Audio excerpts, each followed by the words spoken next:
देवगां सरपंच नाम आसी सांघातिक अभियोग घर कराइदेवाकू कही ठकिनेले पैसा।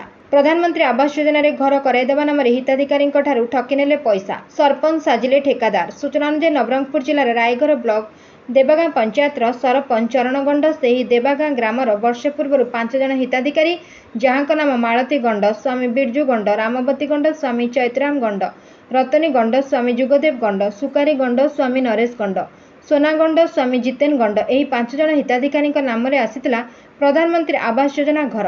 यही घर हिताधिकारी माने देवगां सरपंच को ठेका देइथिले किंतु वर्षे बीतीगला सरपंच करई देइनी। घर फोन कले फोन उठा नथिबार सह घर करि देइ नथिबार अभियोग करिसेंती हिताधिकारी माने। एमिति कि रामवती गंड जहां खाली घरर फाउंडेशन अछि से सरपंच को देले 62,000 टंका। मालती गंड जहां घरर अधा कांत उठी से सरपंच को देले 50,000 टंका। सेहीपरि रतनी गंड खाली घरर फाउंडेशन पाई 6टी गात खोलिचंती से सरपंच को देले 50,000 टंका। सुकारी गंडक 6टी फाउंडेशन गात खोला होईची से सरपंच को देले 40,000 टंका।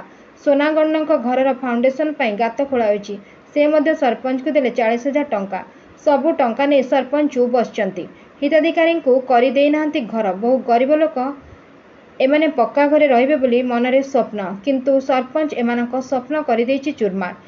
एठी सबुठु बड़ प्रश्न बिना फाउंडेशन ने खाली गातरे केमिति होईगला घरर अधा बिल सरपंच आहुरी कहार रहिछि हाथ। सूचना थाउ कि हिताधिकारी माने किए निज बैंक खातारू सरपंच को खातारे पैसा दउचंती आ किए हातरे पैसा उठे देइचंती सरपंच को।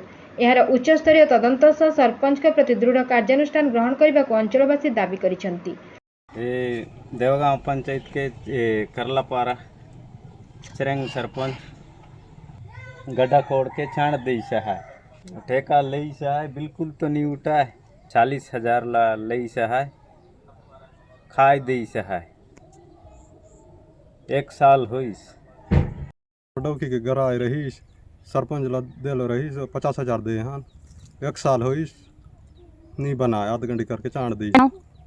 चरण करदा पारा 40,000 पैसा उठाए ना सरपंच ला देन फोन कर ले फोन नहीं उठा नहीं गलावे नहीं गटे आ।